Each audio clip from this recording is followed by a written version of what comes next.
అడవి యొక్క రాజు షేర్ ఖాన్ వాళ్ళ కుటుంబంతో కలిసి అడవిలో ఉండేవాడు. తనకొక కొడుకు ఉండేవాడు, ఎవరి పేరైతే సింబాను. సింబా చిన్నతనం నుంచే మస్తీ చేసేవాడు. వాడు చిన్న చిన్న జంతువులని ఎప్పుడూ ఏడిపిస్తూ ఉండేవాడు. అరే చోటీ మియా, నేను కూడా మీతో ఆడుకుంటాను, పద కలిసి ఆడుకుందాము. లేదు సింబా, నీతో నేను ఆడనంటే ఆడను, నన్ను ఒంటరిగా వదిలిపెట్టు. అలా ఎలా వదిలేయాలి నిన్ను? నువ్వు నాతోనే ఆడాలి. నేను రాజు యొక్క కొడుకుని. దూరంలో ఉన్న తోడేలు ఇది చూస్తూనే ఉంది.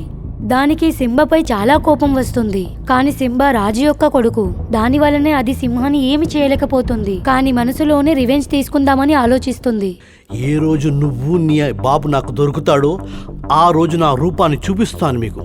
చూడండి మీరు. ఒకరోజు అడవిలో జాతర ఉంటుంది. షేర్ ఖాన్ తన కుటుంబంతో జాతర చూడడానికి వెళ్తాడు.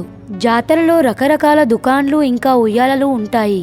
వావ్, ఎంత మంచి మంచి ఉయ్యాలలు ఉన్నాయి. అమ్మా, అక్కడికి వెళ్దాము కదా, నాకు ఉయ్యాల ఊగాలని ఉంది. పద నాన్న, నేను నీకు ఉయ్యాల ఊగిస్తాను. ఆడసింహం సింబాని ఉయ్యాల ఊగడానికి తీసుకెళ్తుంది. అప్పుడు షేర్ ఖాన్ అన్ని జంతువులతో అడుగుతాడు, మీ అందరికి జాతర బాగా నచ్చిందా? జాతరలో ఏర్పాట్లు ఎలా జరిగాయి? చాలా బ్రహ్మాండంగా ఉన్న ఏర్పాట్లు మహారాజా, మా అందరికి చాలా సంతోషంగా ఉంది. సింబా ఉయ్యాల ఊగుతుంది. అప్పుడు సింబా యొక్క చూపు అనుకోకుండా తోడేలుపై పడుతుంది. సింబా వాళ్ళ అమ్మ కన్నులను కప్పి తోడేలు యొక్క పిల్లలతో ఆడుకోవడానికి వెళ్ళిపోతుంది. ఇది చూసి తోడేలు మనసులో అనుకుంటుంది, సింబాని దొంగిలించుకుపోవడానికి ఇది ఒక మంచి అవకాశం నాకు దొరికింది. సమయం దొరకగానే సింబాని తీసుకొని తోడేలు వెళ్ళిపోతుంది. జాతరలో చాలా మంది ఉంటారు, అందుకే సింబా యొక్క అరుపులు ఎవరికీ వినబడవు. కొద్దిసేపు తర్వాత సింబా కనిపించకపోవడంతో ఆడసింహం అంటుంది, మహారాజా, సింహం కనబడటం లేదు. చూడండి కదా అది ఎక్కడికి వెళ్ళిపోయిందో. ఏం మాట్లాడుతున్నావు మహారాణి నువ్వు? ఇప్పుడే నీతో పాటు ఉన్నాడు కదా వాడు. ఇప్పటికిప్పటికి ఎక్కడికి వెళ్ళాడు వాడు? తెలీదు మహారాజా, నా కొడుకు ఎక్కడికి వెళ్ళిపోయాడో. తనని వెతకండి కదా మీరు. నువ్వు బాధపడొద్దు మహారాణి, వాడు ఇక్కడెక్కడో ఉండుంటాడు, నేను వెతుకుతాను చూడు. ఆడసింహం చింతించడం చూసి బాలు అంటాడు, మహారాజా, ఒకవేళ ఎవరైనా మన సింబాని ఎత్తుకుపోయి ఉంటారా? ఇది విన్న తరువాత షేర్ ఖాన్ కి చాలా కోపం వస్తది. అప్పుడు తను కోపం చేస్తాడు, అలా ఎలా జరుగుతుంది? నా రాజ్యంలోంచి నా కుర్రాన్ని ఎవడెత్తుకుపోతాడు? వినండి అన్ని జంతువులారా, ఈ రోజు రాత్రి సూర్యోదయం ముగిసే ముందు నా బిడ్డ నాకు కావాలి, లేకపోతే మీ అందరూ నేను చంపేస్తాను. షేర్ ఖాన్ ఇలా చెప్పగానే అడవిలోని జంతువులన్నీ చాలా భయపడిపోతాయి. ఇంకా అవన్నీ కలిసి సింబాని వెతకడం మొదలు పెడతాయి. కానీ సింబా ఎక్కడా కనిపించడం లేదు. షేర్ ఖాన్ ఇంకా సింహం అన్ని లెంకుతూనే ఉన్నాయి, కానీ సింబా ఎక్కడా దొరకదు. తరువాత అవి అలసిపోయి గుహ దగ్గర కూర్చుండిపోతాయి. అప్పుడు అనుకోకుండా ఒక కాగితం చుట్టి ఉన్న రాయి షేర్ ఖాన్ దగ్గరికి వచ్చి పడుతుంది. షేర్ ఖాన్ దాన్ని చూస్తాడు. దాంట్లో ఏదో రాసి ఉంది. ఇదేంటి? ఎవరో నాకు సందేశాన్ని పంపించినట్టున్నారు. అప్పుడు షేర్ ఖాన్ దాన్ని చదువుతాడు. మహారాజా, మీ అబ్బాయి నా దగ్గర ఉన్నాడు. నీ కుర్రాన్ని నువ్వు ప్రాణాలతో చూడాలనుకుంటే ఈ అడవికంతా నన్ను మహారాజును చెయ్యి, లేకపోతే నీ కుర్రాన్ని నేను చంపేస్తాను. దీన్ని ఎవరు రాసి ఉంటారు? మీరు ఏమంటున్నారు? పత్రం కింద పులిగోర్లు కనబడుతున్నాయి. దీనికి అర్థం ఏంటంటే పులే మన బిడ్డని దొంగిలించింది, వాణ్ణి నేను వదిలిపెట్టను. షేర్ ఖాన్ పులి దగ్గరికి వెళ్తాడు. అప్పుడు చూస్తాడు, ఆ పులి రాయిపై పడుకొని ఉంది. ఏ పులి, నువ్వు ఇలా ఎలా చేశావు? నేను ఈరోజు నిన్ను ప్రాణాలతో వదిలిపెట్టను. ఇది చెప్పి షేర్ ఖాన్ పులిపైన దాడి చేస్తాడు. మహారాజా, మీకు ఏమైపోయింది? మీరు నన్ను ఎందుకు వేటాడి వేటాడి చంపాలనుకుంటున్నారు? నేనేం చేశాను అలాంటి పెద్ద తప్పు? దుర్మార్గుడా, చేయాల్సిన తప్పులన్నీ చేసి నువ్వు నన్ను అడుగుతున్నావా? నేను ఎందుకు కొడుతున్నాను నిన్నని? నువ్వు నా కుర్రాన్ని దొంగిలించావు, నేను ప్రాణాలతో వదిలిపెట్టను. సింహాన్ని ఎవరైనా దొంగిలించారా? మీరేం మాట్లాడుతున్నారు మహారాజా? నాకు అర్థం కావట్లేదు. నీకంతా తెలుసు, నీకు అన్నీ తెలిసిన తర్వాత కూడా నువ్వు తెలియనట్టు నటిస్తున్నావు. నిజం మహారాజా, నాకేం తెలీదు. దీని గురించి నాకు అసలు తెలియదు. దయచేసి ఈ విషయాన్ని కొంచెం విస్తారంగా చెప్పండి. అప్పుడు షేర్ ఖాన్ పులికి జరిగిందంతా చెప్తాడు. జాతరలోంచి సింబా ఎలా తప్పించుకున్నాడో, ఇంకా దానితో పాటు ఇది కూడా చెప్తాడు. ఈ అడవిలో చదువుకున్న వాడిలో నువ్వు ఒక్కడివంటే ఒక్కడివే ఉన్నావు. ఈ పత్రం నీ తప్ప ఎవరూ రాయలేరు ఈ అడవిలో. అప్పుడే అనుకోకుండా నక్క షేర్ ఖాన్ కి వచ్చి చెప్తుంది, మహారాజ్కి జై. మహారాజా, మీకొక వార్త. ఏం సమాచారం తీసుకొచ్చావు? చెప్పు, తొందరగా చెప్పు. మహారాజా, నేను విన్నాను బిక్కుబేడియా ఇప్పుడే సిటీ నుంచి చదివి వచ్చాడని. నేను అనుకుంటున్నాను ఆ పత్ర తోడేలా రాసిందేమోనని. ఇది విన్న తరువాత షేర్ఖాన్ పులిని తీసుకొని గుహలోకి వెళ్తుంది. చూసిన తరువాత ఒక్కసారిగా ఆశ్చర్యపోతాడు. అక్కడ ఒక షాయి బాటల్ పెట్టి ఉంటుంది. ఇంకా అక్కడ రాయి పైన పులి యొక్క కాలు కూడా రాసి ఉంటుంది. ఇప్పుడు షేర్ఖాన్కి అంతా అర్థమైపోతుంది. దీనికి అర్థం ఏంటంటే నా కుర్రాన్ని తోడేళ్ళు దొంగతనం చేసింది. అప్పుడు పులి కూడా తన కాలు యొక్క ముద్రలు అక్కడ చూసి చాలా కోపంలో ఉంటుంది. మహారాజా, ఈ కాలి గుర్తులు మీకు కనబడుతున్నాయా? ఈ రోజు వరకు నా మీద ఎన్ని అపరాధాలు మోపారో ఇవన్నీ వేరెవరో చేశారు. ఇవన్నీ ఆ తోడేలే చేసి ఉండని నాకు అనిపిస్తుంది. ఆ తోడేలు నేను ప్రాణాలతో వదిలిపెట్టను. ఆ రోజు ఏమన్నావు నాతో నువ్వు? నేను రాజుగారి కొడుకునేనా? ఈ రోజు నేను చూస్తాను ఈ పర్వతం నుంచి నిన్ను కింద పడేస్తే రాజుగారి కొడుకు బతుకుతాడా లేదా చచ్చిపోతాడా అని.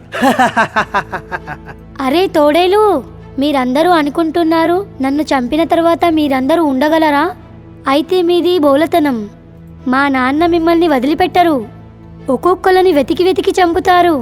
అరే చిన్న కుక్క పిల్ల, మేము చస్తామా బతుకుతున్నది తర్వాత చూద్దాం. ఇప్పుడు నీ ప్రాణాన్ని నువ్వు కాపాడుకో. మొదట నేను నిన్ను చంపేస్తాను. చాలా మాట్లాడతావు నువ్వు. తోడేలు సింహాన్ని చంపడానికి వెళ్ళగానే అప్పుడు అక్కడికి షేర్ఖాన్ వస్తాడు. నీ ఆటలన్నీ ఈ రోజుతో ముగిస్తాయి తోడేలు. నీ వంకరి బుద్ధి అంతా నాకు తెలిసిపోయింది. హో, అయితే నీకు అంత కదా ముందే తెలిసిపోయిందన్నమాట. ఆ తర్వాత కూడా నేను ఒక కొత్త విషయాన్ని నీకు చెప్తాను. తొందరగా చెప్పు తోడేలు, నువ్వు ఏం చెప్పాలనుకుంటున్నావో. నేను ఆలోచించాను మీ ఇద్దరి మధ్యలో గొడవలు పెట్టి ఆ గొడవ చూడాలని. ఆ గొడవలో మీ ఇద్దరిలో ఎవడో ఒకడు చచ్చి ఉంటాడు కదా. ఇంకొకడిని మా తోడేళ్ళంతా కలిసి వాడిని చంపేసి ఉంటాం. ఆ తర్వాత అడవిలో మహారాజ్యమే ఉండేది. కానీ నాకు ఇప్పుడు అర్థమైంది, మీ ఇద్దరిని నేను ఒకేసారి చంపాలనుకుంటున్నాను. అరే వంకర పళ్ళవాడా, నీకేమర్థమవుతుంది? నువ్వు మమ్మల్ని చంపుతావా? అరే నిన్నే చంపాలనుకున్నాను, కానీ నీ కొడుకే మధ్యలో వచ్చాడు. నీ కొడుకు నన్ను చాలా బాధ పెట్టాడు, నా పిల్లల్ని చాలా ఏడిపించేవాడు. అందుకనే మొదటి ఆలోచించాను వీడిని మొదట చంపుతామని. ఇది విన్నాక షేర్ఖాన్ కి ఇంకా పులికి చాలా కోపం వస్తుంది. అప్పుడే ఆడసింహం అన్ని జంతువులను కూడా తీసుకువస్తుంది. ఇంకా అన్ని జంతువులు కలిసి ఆ తోడేలుపై దాడి చేస్తాయి. షేర్ఖాన్ ఇంకా పులి కలిసి తోడేలు యొక్క లీడర్ని చంపేస్తాయి. ఇంకా దానితో కలిసి వేరే తోడేలు కూడా చనిపోతాయి. కొన్ని తోడేళ్లు గాయాలతో అక్కడి నుంచి పారిపోతాయి. గొడవలన్నీ అయిపోగానే సింబాని హత్తుకుంటుంది తల్లి. నా బిడ్డ, నా బంగారం బంగారం, నువ్వు బాగానే ఉన్నావు కదా? నీకు నా హృదయపూర్వక వందనాలు. నేను చాలా కష్టకాలంలో ఉన్నప్పుడు నువ్వు నన్ను, నా కుటుంబాన్ని కాపాడావు. అందుకని ఈ రోజు నుంచి నువ్వే ఈ రాజ్యానికి సేనాధిపతివి. చాలా సంతోషం, చాలా ఆనందంగా ఉంది మహారాజా. ఈ రోజు నుంచి మీరు, మీ కుటుంబం, ఈ అడవిలో ఉన్న అన్ని జంతువులకు నేను రక్షకుడిగా ఉంటాను మహారాజా. ఈ బాధ్యతని నేను స్వీకరించడానికి ఎప్పుడూ తయారుగా ఉన్నాను. ఇప్పుడు షేర్ఖాన్ సంతోషంలో జంతువులన్నిటికీ దావత్ ఇస్తాడు. ఇంకా ఆ దావత్లో అన్ని జుమ్మెదారులు పులికి ఇస్తాడు. పులి అన్ని పనులు తను మంచిగానే చేస్తుంది. ఇంకా అన్ని జంతువులు కలిసిమెలిసి ఉంటాయి. ఇప్పుడు అడవిలో అంతా సంతోషమే. ఇంకా అన్ని జంతువులు ప్రేమానురాగాలతో ఉంటాయి. ఈ కథ సుందర్బన్ నుండి వచ్చింది. అక్కడ అన్ని జంతువులు తన జీవితాలను గడుపుతున్నాయి. అదే అడవిలో ఒక సింహం ఉండేది. అది అడవికి రాజు. దీని భయం మొత్తం అడవిలో ఉంది. ఆ సింహం చాలా రక్తసిక్తమైనోడు. అతను ప్రతి 2 రోజులకు ఏదో ఒక జంతువును వేటాడి తన ఆకలిని తీర్చుకునేవాడు. ఆ సింహం బీభత్సానికి అడవిలోని జంతువులన్నీ చాలా కలత చెందాయి. ఒకరోజు ఆ అడవిలోని తన ఆకలిని తీర్చుకోవడానికి అడవి జింకను వేటాడాడు.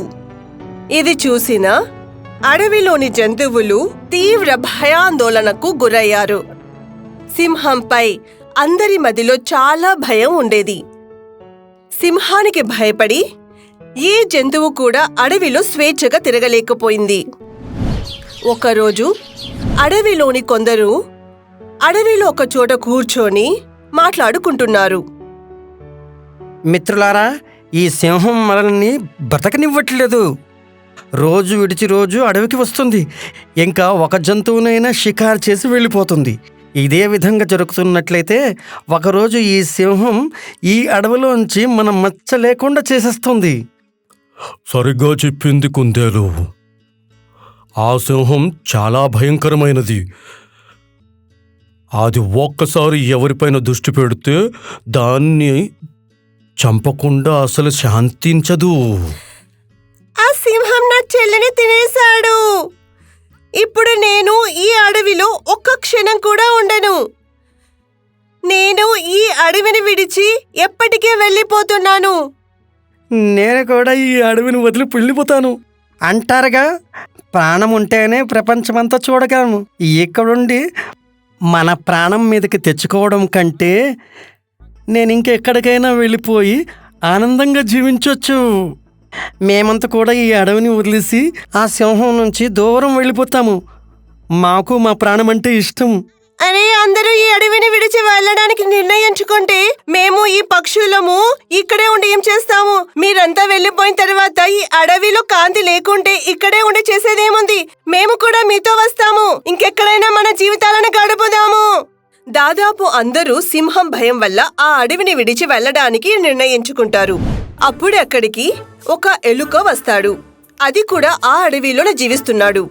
వాడు చాలా తెలివైన ఎలుక. ఇలా ఎందుకు ఆలోచిస్తున్నారు మిత్రులారా?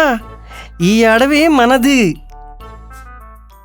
దీన్ని మనం ఎంతో ప్రేమిస్తున్నాము. ఇంత ప్రేమిస్తున్న ఈ అడవిని మీరు ఒక సింహాన్ని భయపడి ఈ అడవిని వదిలేయాలనుకుంటున్నారా? అయితే మరేం చేద్దాం? ఇక్కడే ఉండి ఆ సింహానికి ఆహారమైపోతామా? మన ప్రాణాలని త్యాగం చేయాలనుకుంటున్నామా? కుందేలన్నా, భయపడి ఉంటే ఎలాంటి లాభం లేదు. బ్రతకాలంటే గర్వంగా బ్రతకాలి. ఇలా భయపడుతూ జీవించడాన్ని జీవితం అంటారా? ఓరే ఎలాగన్నా ఎలా, అది సింహం. సింహం ఇంకా చాలా భయంకరమైనది. నేను మీకు ఓ మాట ఇస్తున్నాను. తొందరగానే ఆ సింహం ఈ అడవి నుంచి విడిచి పారిపోతుంది. ఒకవేళ వెళ్ళకపోతే మళ్ళీ ఇంకా ఏ జంతువుని వేటాడదు. కానీ అది ఎలా జరుగుతుందన్నా? అదంతా మీరు నాపై వదిలేయండి. మీరు చూస్తుండండి. నేను ఆ సింహాన్ని ఎలా ఆట పట్టిస్తాను. ఒరే ఎలక, నోరు మూసుకో. ఇక్కడ మేము ఇంత పెద్ద పెద్ద జంతువులము ఆ సింహాన్ని ఏమీ చేయలేకపోయాము. ఇంకా నువ్వు ఇంత చిన్నగా ఉన్నావు. సింహాన్ని గుణపాఠం నేర్పించాలనుకుంటున్నావా? ఓరే, అది నిన్ను ఒక్కసారి నోట్లో పెట్టి తినేస్తుంది. ఎవరికి తెలియదు కూడా. నేను నమ్ముతాను, నేను చిన్నవాణ్ణే. కానీ కొన్నిసార్లు చిన్న చిన్న బాంబులు కూడా పెద్ద శబ్దాన్ని చేస్తాయి. మీరు చూస్తుండండి, నేనేం చేస్తాను. అలా చెప్పి ఆ ఎలుక పరిగెత్తుకుంటూ సింహం ఉండే గుహ దగ్గరికి వెళ్తాడు. ఇక్కడ అన్ని జంతువులు ఎలుకను చూస్తున్నారు. ఇది తప్పకుండా చస్తుంది. పోజులు కొట్టడానికి వెళ్ళి చస్తుంది అసలు.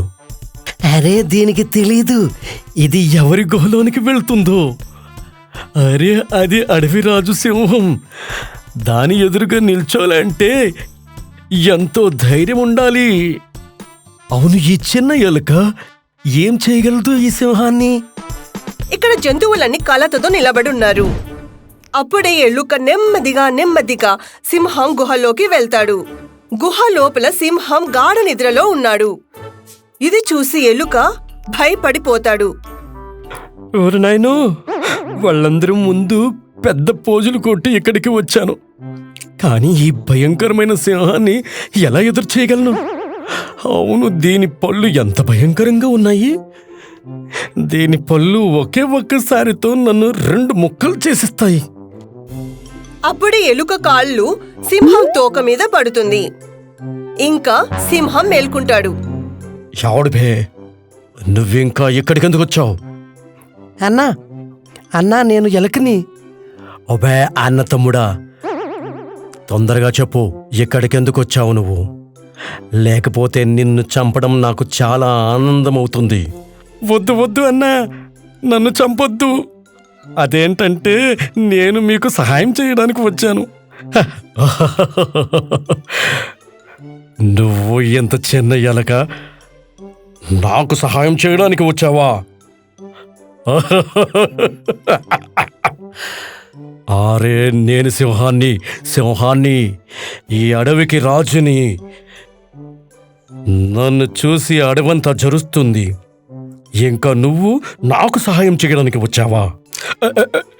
అదేంటంటే సింహన్న, నేను ఏ మాట అయితే చెప్పాలనుకుంటున్నానో దాన్ని విన్నాక మీ దిమ్మ తిరిగిపోతుంది.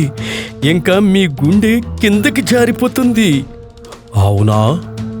అయితే ఏంటా మాట? నేను కొద్ది సమయం ముందు అడవిలో వేటగాళ్ళని రావడం చూశాను. ఇంకా వాళ్ళు ఈ అడవిలో ఉన్న ప్రతి చెట్టు, ప్రతి చోట, ప్రతి కాలువ, ఇంకా ప్రతి రాయి పైన ఒక విచిత్రమైన ముందు వేశారు.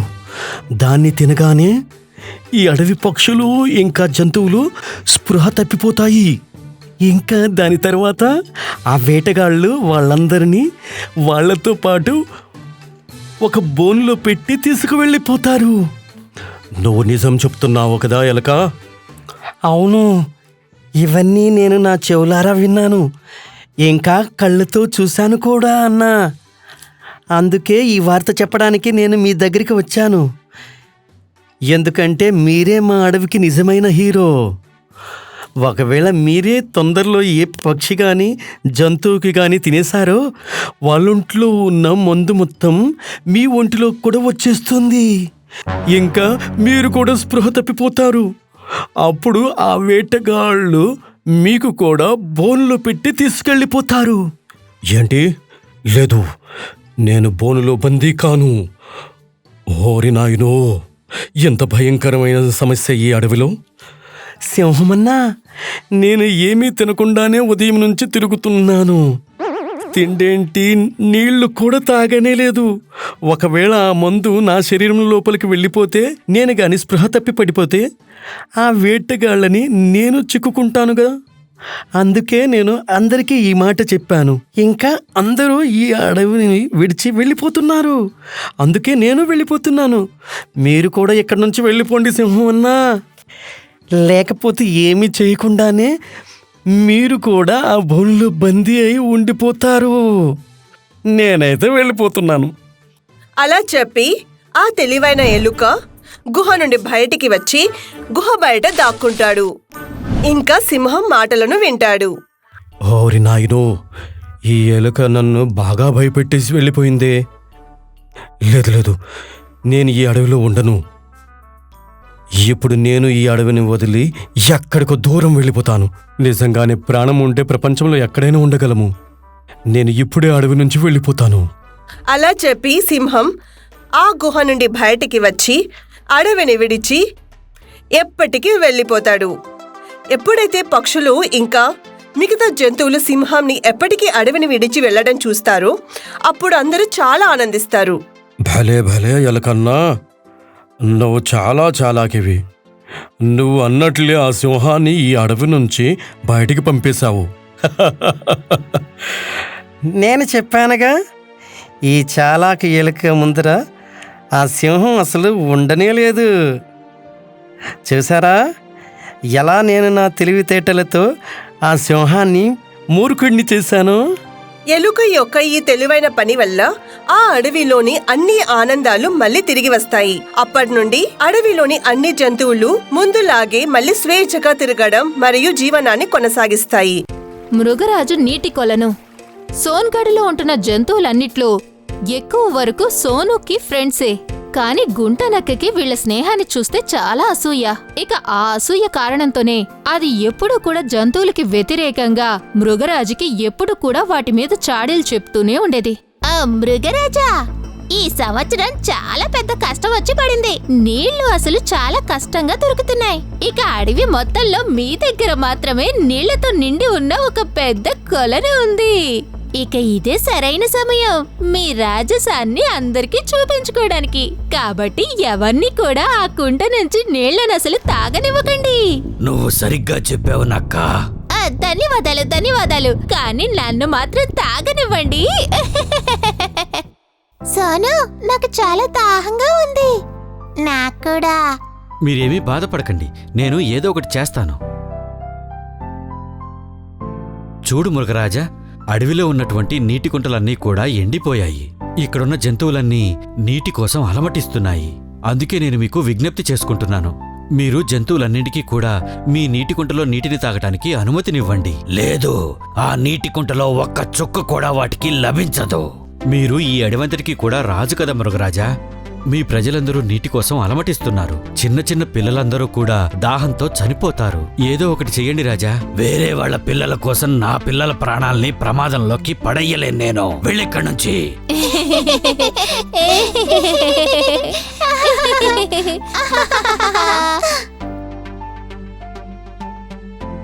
మీరు సరిగ్గా చేశారు మహారాజా. ఇప్పుడు వీళ్ళకి బాగా తెలిసొస్తుంది ఒక రాజు ఎప్పటికి కూడా రాజుగానే ఉంటాడని.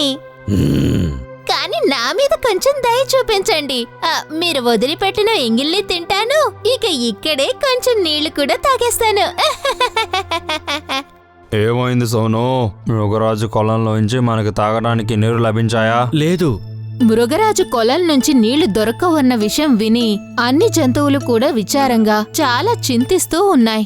సోను, అంటే నిజంగా మనకి నీళ్లు దొరకవా? నీళ్లు దొరక్కపోతే మనం చచ్చిపోతాం సోను. మీకేమీ కాదు. నేను ప్రాణాలతో ఉన్నంత వరకు మీకేమీ కానివ్వను. ఇక సోను ఆలోచించాడు, జంతువుల ప్రాణాలు పోకుండా ఉండాలంటే ఇక నీళ్ల కోసం ఒక కుంటని తవ్వాల్సిందే అని. రెండవ రోజు జంతువులన్నీ కలిసి ఒక కుంటని తవ్వటం మొదలుపెట్టాయి. చీకటి పడిపోయింది, ఇక తవ్వటం ఆపేద్దాం. మిగతాది రేపొచ్చి తవ్వుకుందాం. ఆ కుంటని కర్రలతో కప్పేయండి.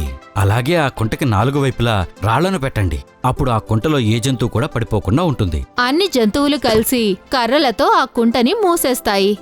ఇక దాని 4 వైపులా పెద్ద పెద్ద రాళ్లను పెట్టి అందరూ కూడా అక్కడ్నుంచి వెళ్ళిపోతారు.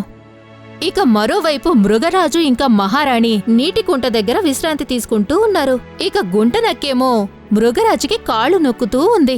అప్పుడే మృగరాజు పిల్లలిద్దరూ కూడా ఆడుకుంటూ ఆ కొలనికి దూరంగా వెళ్లిపోతాయి. కొద్దిసేపటికి ఇద్దరూ కూడా ఆ కుంటకి దగ్గరగా చేరుకుంటారు. ఇక ఆడుకుంటూ చూసుకోకుండా కుంటలో పడిపోతారు.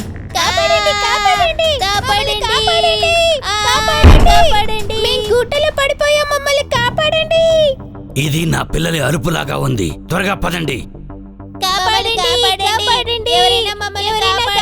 నాకు తెలిసి ఎవరో ఆ గుంటలో పడిపోయినట్టున్నారు. అరే, చూస్తుంటే మృగరాజు పిల్లలా ఉన్నారు. మనం వాళ్ళకి తప్పకుండా సహాయం చేయాలి. అవును, వాళ్ళకి మనం సహాయం చేయాలి. ఆగు, నువ్వు కోతి నుంచి మనిషిలా మారేవో కానీ నీ బుర్రలో తెలివితేటలు మాత్రం ఇంకా ఏమీ పెరగలేదు. నువ్వు అసలు ఏం మాట్లాడుతున్నావు? నా ఉద్దేశం ఏంటి అంటే, నూతిలోంచి పిల్లాన్ని బయటికి తీయడానికి మృగరాజు మనల్ని సహాయం కోరలేదు కదా. అర్థమైంది. మృగరాజు మనల్ని సహాయం అడిగితేనే మనం ఆ పిల్లల్ని కాపాడదాం. అప్పుడు మనకి ఆ మృగరాజు రుణపడి ఉంటాడు.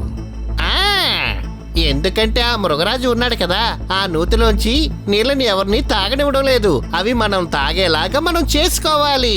ఇది నిజంగా చాలా మంచి ఉపాయం.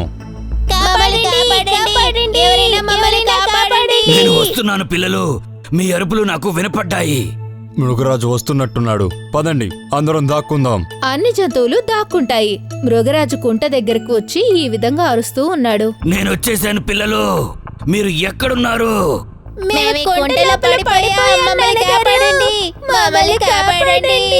అయ్యో, నా పిల్లలు ఈ గుంటలో పడిపోయారు. ఇప్పుడు నేనేం చెయ్యాలి? వీళ్ళని బయటికి ఎలా తీయాలి? ఇదిగో నక్క, నువ్వు నాకు సహాయం చెయ్యి. క్షమించండి మృగరాజా, ఈ విషయంలో నేనైతే ఏ విధంగానూ సహాయం చేయలేను. ఇక తన బిడ్డల్ని కాపాడుకోవడం కోసం మృగరాజు ఆ అడవిలో అందర్నీ అరుస్తూ పిలుస్తూ ఉన్నాడు. అరే, ఎవరైనా ఉన్నారా? నా పిల్లలు గుంటలో పడిపోయారు. నాకు సహాయం చెయ్యండి. మృగరాజు గొంతు విన్నాక దాక్కుని ఉన్న జంతువులన్నీ కూడా ఒక్కసారిగా బయటకొచ్చేశాయి. సహాయం కావాలి అన్న మీ అరుపు మాకు వినపడింది మృగరాజా. చెప్పండి, మేము మీకు ఏ విధంగా సహాయం చేయగలము? నా కొలం నుండి నీళ్లు తాగడానికి తిరస్కరించినా కూడా మీరు నాకు సహాయం చెయ్యాలనుకుంటున్నారా? నేను విన్నాను, మనం ఎవరికన్నా సహాయం చేస్తే గనుక ఆ భగవంతుడు మనకి తప్పకుండా సహాయం చేస్తాడు అని. నీ ఆలోచన చాలా అద్భుతంగా ఉంది సోను. మిత్రులారా, మృగరాజు పిల్లల్ని కాపాడటమే మనకున్నటువంటి ఏకైక లక్ష్యం. కోతి, నువ్వు వెళ్ళి తాడు తీసుకునిరా. ఓకే సోను, తాడు తీసుకొచ్చాను. ఇప్పుడు చెప్పు, ఏం చేయమంటావు? నువ్వు తాడు ఒక చివరిని తీసుకొని ఆ గోతులోకి దూకేయి. ఇంకా పిల్లలిద్దరిని చేత్తో గట్టిగా పట్టుకొని మాకొక పిలుపునివ్వు. అప్పుడు మేమందరం ఈ తాడుని పట్టుకొని మీ అందరినీ పైకి లాగుతాం. సరే బాలు మామా. కోతి ఆ తాడికి ఒక చివర్న పట్టుకొని గుంటలోకి దూకేస్తుంది.